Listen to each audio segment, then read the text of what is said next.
Nah, saudara, sesungguhnya bangsa yang lemah itu pada dasarnya memang karena memang akses pendidikannya itu susah, sulit. Nah, sementara kita tahu bahwa pendidikan itu disadari itu tidak semata-mata di lembaga pendidikan, tapi juga ada keterkaitannya di rumah ya. Ini rancangan ke depan tentang pendidikan Indonesia, pilar pembangunan Indonesia sampai tahun 2045 ya. Ini tapi tidak mungkin saya rinci ini karena waktunya sangat terbatas. Tapi kita lihat di sini bahwa ini manusia Indonesia. Manusia Indonesia itu sesungguhnya harus melalui proses internalisasi nilai karakter dalam sistem. Nah, jadi hari ini memang bangsa Indonesia ini sangat ya kalau menurut para pakar mah sedang diuji lah ya, bangsanya sedang diuji kesabaran karena ulah dari para pemangku kewenangan dalam berbagai lini gitu, dalam berbagai lini, kemudian dalam berbagai aspek kehidupan gitu yang kurang bagus gitu. Nah, lalu sistem yang terkait dengan internalisasi nilai karakter itu apa? Yang pertama adalah keluarga. Jadi sesungguhnya saya kebetulan mengikuti kongres internasional di Langkawi beberapa waktu yang lalu. Itu bertemu dengan beberapa guru besar di sana dari beberapa negara. Kemudian kita sharing diskusi gitu saat ada waktu-waktu tertentu. Memang mereka melihat bangsa Indonesia ini ya kurang bagus ya pada waktu itu. Nah, lalu saya bertanya kenapa? Karena diantaranya bukan SDM-nya yang lemah, tetapi akhlaknya yang tidak sebanding lurus gitu.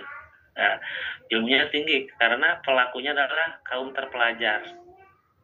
Pelakunya kaum terpelajar sehingga tidak sedikit gitu ya. Ini yang baru muncul bulan-bulan ini adalah yang itu nanti kan yang pusat-pusat, mungkin nanti ke daerah juga akan ramah. Jadi kita sangat salut lah kepada pemerintah hari ini mau membongkar gitu ya, mau mengusut perilaku yang menyimpang. Nah, sesungguhnya yang pertama adalah keluarga. Jadi unsur yang pertama adalah keluarga. Jadi kata mereka, keluarga ini adalah satu tempat di mana orang tua itu menanamkan secara ulet tekun gitu ya, menanamkan nilai-nilai. Jadi kalau karakter itu ada 18 nilai, itu 18 karakter itu ditanamkan. Atau misalnya tentang sabar itu benar-benar ditanamkan, diberikan contoh dan seterusnya. Itu dalam keluarga. Tapi seluruh keluarga yang ada di Indonesia harus semuanya bulat. Semuanya sepakat untuk menanamkan nilai-nilai itu.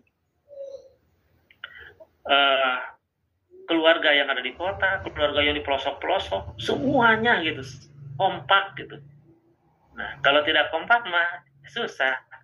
Jadi jadinya seperti hari ini, orang yang baik, orang yang jujur tidak akan terpakai. Tidak akan terpakai karena sistemnya sudah tidak baik gitu. Oleh karena itu maka harapan kita hari ini adalah bagaimana mewujudkan keluarga yang memiliki komitmen untuk membangun karakter bangsa dengan sebaik-baiknya. Jadi mereka itu ternyata dipaksakan katanya ya di luar itu oleh orang tuanya. Jadi bagaimana dia itu bisa disiplin, dikasih tahu, kemudian ditanamkan, dilatih gitu, dilatih ngantri, dilatih sabar, dilatih makan dengan baik gitu, dilatih ramah, dilatih menolong. Itu dari ayah dan ibu, kakek, nenek, paman, bibi, jadi semuanya itu sepakat bulat gitu. Ketika anak itu jatuh tidak sama siapa jatuhnya, wah nanti datanglah bapaknya, nggak begitu. Jadi bagaimana menanamkannya akhlak ini, kita ditanamkan dalam keluarga itu yang pertama. Unsur sistem yang kedua adalah dunia pendidikan. Jadi setelah di keluarga itu ditanamkan dengan baik, maka lalu dikembangkan di lembaga pendidikan. Semua lembaga pendidikan dari tingkat prasekolah sampai ke pendidikan tinggi, sampai ke S3 tadi ya, itu semuanya bulat sepakat bahwa kami akan menanamkan nilai-nilai karakter bangsa dengan baik. Kami akan menanamkan nilai-nilai akhlak yang baik. Jadi tadi ya pengetahuannya banyak, tapi actionnya tidak ada karena tidak tidak melekat di dalam hati, tidak melekat dalam hati. Nah, jadi semua komponen ini. Nah, kemudian berikutnya adalah masyarakat. Masyarakat di sekitar juga sama, Bapak Ibu. Jadi masyarakatnya memiliki komitmen yang sama. Anak siapapun yang ada di sekitar itu harus mendapatkan kesempatan untuk meneladani anggota masyarakat. Tadi kan ada figur ya. Kalau Bapak Ibu baca bukunya Erikson terkait dengan identity, salah satu unsur perkembangan dalam identity itu adalah pengidolaan. Nah, pengidolaan itu adalah mengidolakan. Tadi kan Rasulullah mestinya ya. Jadi sampaikan bagaimana baiknya Rasulullah. Kemudian orang tuanya juga melaksanakan apa yang dicontohkan oleh Rasulullah. Kita muliakan Rasulullah dengan sholawat di rumah dan seterusnya. Jadi orang itu akan memfigurkan kepada itu apalagi ketika dia remaja. Jadi nanti akan dilihat di kamarnya itu adalah fotonya foto para ulama besar. Di kamarnya itu akan terlihat gurunya, misalnya foto gurunya, foto orang tua yang besar. Bukan para pemain artis, pemain sepak bola gitu di rumahnya itu.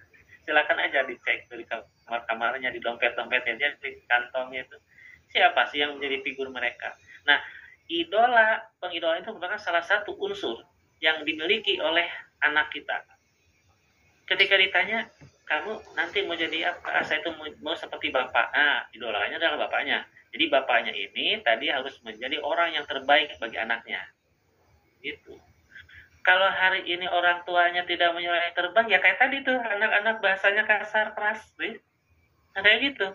Kenapa? Karena orang tuanya tidak memberikan contoh yang terbaik. Misalnya, kalau bicara dengan orang yang lebih tinggi usianya, apalagi dengan orang tua, itu harus di bawah nadanya, suaranya itu. Tidak boleh kita melebihi itu. Saudara itu suaranya harus lebih rendah ketimbang saya karena saya lebih tua, gitu ya.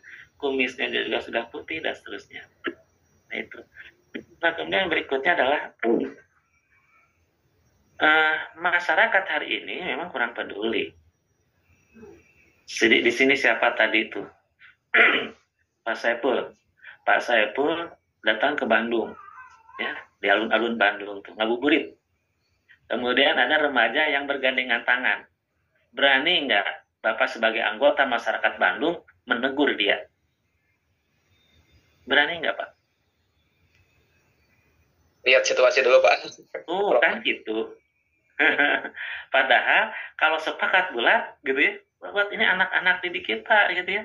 Jadi harus diarahkan. Kalau zaman dulu itu begitu, orang tua di masyarakat di kampungnya tahun 80-an. Kalau ada orang yang ngobrol berduaan, disuruh silakan ngobrolnya di rumah, jangan di jalan, di sini banyak apa gitu. Padahal maksudnya adalah supaya disaksikan oleh orang tuanya di rumah gitu. Jadi seperti itu. Ada yang mabuk di jalan langsung aja dilempar ke kolam. Lemparkan aja ke kolam, panggil orang tuanya. Itu zaman-zaman dulu ya, tahun 80-an masa-masanya saya aktif di remaja masjid ya gitu. Nah, jadi kepedulian masyarakat terhadap pengembangan, pembinaan dan pengembangan karakter ini sekarang terkompak gitu, terkompak. Saya bodoh, udah memotoran babalapan kan, antapkan.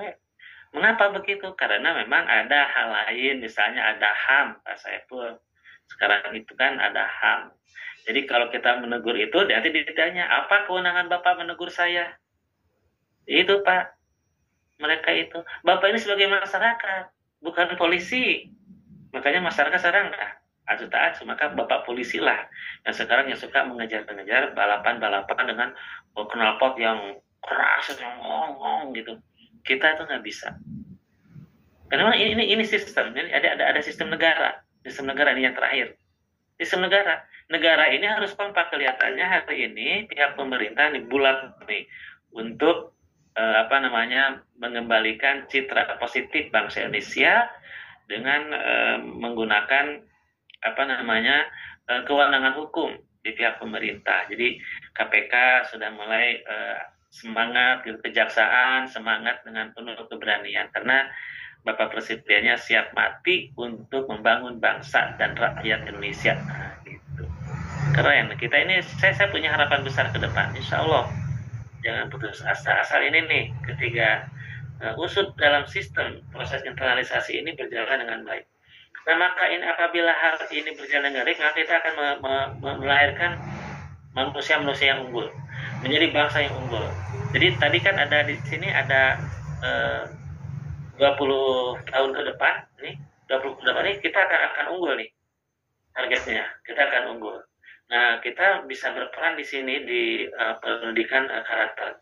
Silakan nanti kalau Bapak Ibu sudah mendalami pendidikan karakter, bikinlah semacam asosiasi gitu ya, tidak jadi masalah. Misalnya penanggung jawabnya siapa di sini, nanti ada itunya Profesor AA misalnya, ya ada pupuhunya dan seterusnya. Nah, kemudian yang berikutnya ini kita lihat tadi ada potensi ya, benar sekali bahwa kalau melihat dari Harlow itu ada fisik, kognitif, sosial, moral, emosi, agama, dan bahasa. Ini harus dikembangkan. Nah, kita hari ini baru pada kognitif, afektif, dan psikomotor, Bapak Ibu. Kita belum menyentuh kepada aspek tadi ya, ada pembicaraan moral, perilaku sosial dan prososial, emosinya.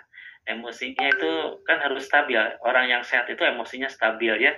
Dan seterusnya, aduh saya ini waktunya ya. Nah ini sedikit tentang tadi ada watak dan karakter ya. Asal watak itu adalah sifat bawaan sejak lahir ya, atau wataknya geus gitu ya. Nah, gitu kan.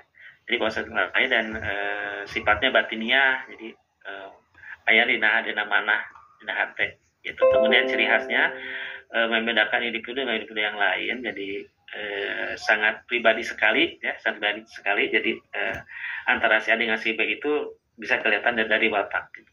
Kemudian contohnya misalnya pemarah, penyabar, ceria, pemaaf, pendendam gitu ya. Kemudian perubahannya agak sulit karena ini ada tadi itu kan sifatnya bawaan sejak lahir, jadi ada unsur genetik, tetapi ada unsur pola asuh tadi di rumah, di keluarga. Jadi pola asuh itu adalah proses interaksi antara orang tua dan anak, itu namanya pola asuh. Jadi jangan salah asuh, tapi harus benar asuh gitu. Kemudian kalau karakter itu terkait dengan nilai dan kepercayaan, makanya ada 18 nilai kan ya. Asalnya adalah lingkungan dan pembelajaran. Jadi lingkungan pendidikan, lingkungan keluarga, lingkungan masyarakat, kemudian tadi lingkungan pemerintah atau sistem pemerintahan. Ini adalah lingkungan. Nah, jadi peran ini yang bisa kita pegang ke depan ya, dari hari ini ke depan. Kemudian adalah ciri khasnya bagian hakiki pribadi individu, memang karakter itu juga menyangkut masalah pribadinya karena karakter si A dengan si B itu walaupun kembar, mirip, tetapi dia tidak sama. Kemudian contoh karakter adalah jujur, dipercaya, baik hati, rendah hati, disiplin, kreatif, inovatif, ya, senang membaca dan seterusnya. Kemudian perubahan dapat dirubah dengan usaha dan komitmen melalui pengalaman, pendidikan, dan terapi. Ya gitu ya, oke.